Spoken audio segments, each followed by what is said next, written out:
इस कार्यक्रम के पात्र, चरित्र, घटनाएं काल्पनिक हैं। इसका व्यक्ति विशेष के जीवन से कोई लेना देना नहीं है। हमारा उद्देश्य किसी के दिल को ठेस पहुंचाना नहीं है। यह केवल आपके मनोरंजन के लिए है। बहू चली मायके। नीलम की शादी सिद्धार्थ नगर में कुणाल से हो जाती है। वो अपने सास, ससुर, पति और ननद के साथ रहती थी। नीलम घर के सारे काम करती। एक दिन उसकी सास उसके पास आती है और कहती है, बहू, आज मेरी सहेलियां आने वाली हैं, जरा कुछ समोसे तल देना। मम्मी जी, समोसे तो बाहर से भी ऑर्डर हो जाएंगे ना, घर पे बनाने की क्या जरूरत है, बेकार में काम बढ़ेगा। अरे बहू, मैंने तो बोल दिया है कि मैं तो अपने बहू के हाथ के बने ही समोसे खिलाऊंगी। अब बाहर से समोसे आएंगे तो अच्छा नहीं लगेगा ना। ठीक है मम्मी जी, आपको भी तो मेरा काम बढ़ाने में ही मजा आता है ना, क्या कर सकते हैं। क्या बोली बहू? अब कुछ नहीं मम्मी जी, मैं तो ये पूछ रही थी कि कौन सी चटनी बनाऊं, लाल वाली या हरी वाली? दोनों ही बना लो बहू, इसमें पूछने वाली कौन सी बात है। लो, और काम बढ़ गया। नीलम किचन में काम कर रही होती है, तभी उसकी ननद प्राची वहाँ आ जाती है। अरे भाभी, क्या कर रही हो? सो रही हूँ, दिखाई नहीं दे रहा, खाना बना रही हूँ। अरे आप तो गुस्सा हो गई, मैंने तो बस पूछा ही था।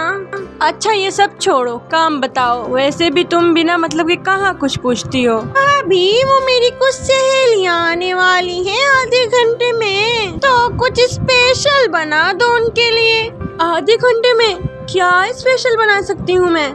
अरे पहले बताना चाहिए था ना।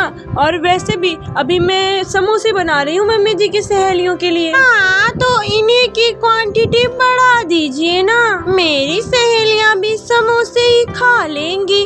और हाँ, अपना वो स्पेशल वाला आम का शरबत भी बना देना। ना क्या प्राची वहाँ से चली गई।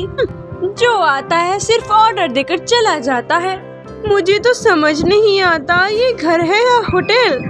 जब देखो कोई ना कोई चला आता है इस घर में और सारा काम मुझे करना पड़ता है। बस बहुत हो गया, अब मुझे भी ब्रेक चाहिए। शाम को कुणाल ऑफिस से घर आता है। सुनिए जी, मुझे अपने मायके जाना है। क्या मायके जाना है? किसी से कुछ झगड़ा हो गया है? किसी ने कुछ कह दिया है क्या नीलम जी, जो अचानक से जाने का प्रोग्राम बना लिया? ओहो, आप तो बस शुरू ही हो जाते हो जी। मुझे अपने लिए बस थोड़ा टाइम चाहिए, खुद के लिए। अरे क्या टाइम? कौन सा टाइम? कैसा टाइम? ओहो, आपको समझ नहीं आ रहा मैं क्या कह रही हूँ। आपसे तो बात करना ही बेकार है। नीलम कुणाल से गुस्सा होकर चली जाती है। अगले दिन यहाँ तो मेरी किसी को पड़ी ही नहीं है। तभी वहाँ उसकी सास आ जाती है और देखती है कि नीलम उदास बैठी है, तो उससे वो कहती है, अरे बहू, क्या हुआ? कुछ नहीं माँ जी, बैठी हूँ बस।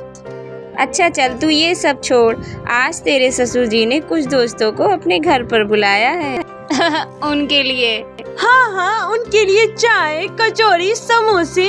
मैं इस घर की बहू थोड़ी बावर्ची हूँ, बावर्ची। पूरा दिन बस रसोई में पकवान ही बनाती रहती हूँ। तभी वहाँ सारे घर वाले आ जाते हैं। अरे नीलम, क्या हो गया? आप तो कुछ बोलो ही मत, यहाँ मेरी किसी को नहीं पड़ी है।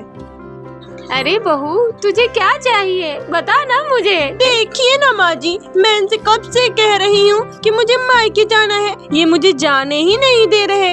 मायके? लेकिन क्यों जाना है मायके? अभी तो तुम पिछले महीने होके आई हो मायके। तो क्या हुआ मम्मी जी, ऐसा कोई रूल है क्या कि एक महीने में सिर्फ एक बार ही जा सकते हैं मायके? अरे नहीं, नियम तो नहीं है, पर माँ जी देखिए ना, आप भी मना कर रही हैं। नीलम गुस्सा होके कमरे में चली जाती है और अपना सामान पैक करने लगती है। अरे नीलम, ये क्या कर रही हो? मैं अपना सामान बांध रही हूँ, चाहे मुझे कोई परमिशन दे या ना दे, मैं मायके जा रही हूँ।